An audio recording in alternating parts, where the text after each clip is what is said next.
கண்டிப்பா அபிரகாம். அதாவது அரியலூர் மாவட்டத்தில் செயல்பட்டு கொண்டிருக்கக்கூடிய அனைத்து பெட்ரோல் பங்கிற்கும் திருச்சியிலிருந்து பெட்ரோல் மற்றும் டீசலானது சப்ளை செய்யப்பட்டு வருகிறது. இந்நிலையில் அரியலூர் தவுத்தாய்குளம் அருகே உள்ள தனியார் பெட்ரோல் பங்கிற்கு 4000 லிட்டர் பெட்ரோல் மற்றும் 8000 லிட்டர் டீசலுடன் திருச்சியிலிருந்து டேங்கர் லாரியானது ஒன்று வந்து கொண்டிருந்தது. இந்நிலையில் வாரணாசி அருகே உள்ள பிள்ளையார் கோவில் அருகே உள்ள வளைவில் திரும்பும் போது எதிர்பாராத விதமாக ஓட்டுநரின் கட்டுப்பாட்டை இழந்த லாரியானது சாலையின் ஓரத்தில் இருந்த மின்கம்பத்தில் எதிர்பாராத விதமாக மோதியது.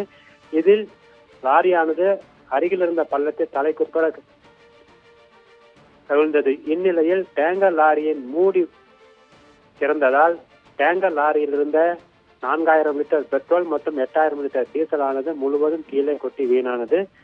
டீசல் மற்றும் பெட்ரோல் தரையில் கொட்டியதால் எதுவும் அசம்பாவிதங்கள் ஏற்படுவதை தடுக்கும் வகையில் உடனடியாக அரியலூர் போலீசார் மற்றும் அரியலூர் தீயணைப்பு துறையினருக்கு தகவல் தெரிவிக்கப்பட்டது. சம்பவ இடத்திற்கு வந்த போலீசார் மற்றும் தீயணைப்பு துறையினர் வாகனத்தின் அதாவது டேங்கர் லாரியின் மீது தண்ணீரை பீச்சி அடித்து அசம்பாவிதங்கள் ஏற்படுவதை தடுத்து வருகின்றனர். மேலும் தலைக்குப்புற கவிழ்ந்த டேங்கர் லாரியை நிமிர்த்தும் பணியிலும் போலீசார் தற்போது ஈடுபட்டு வருகின்றனர்.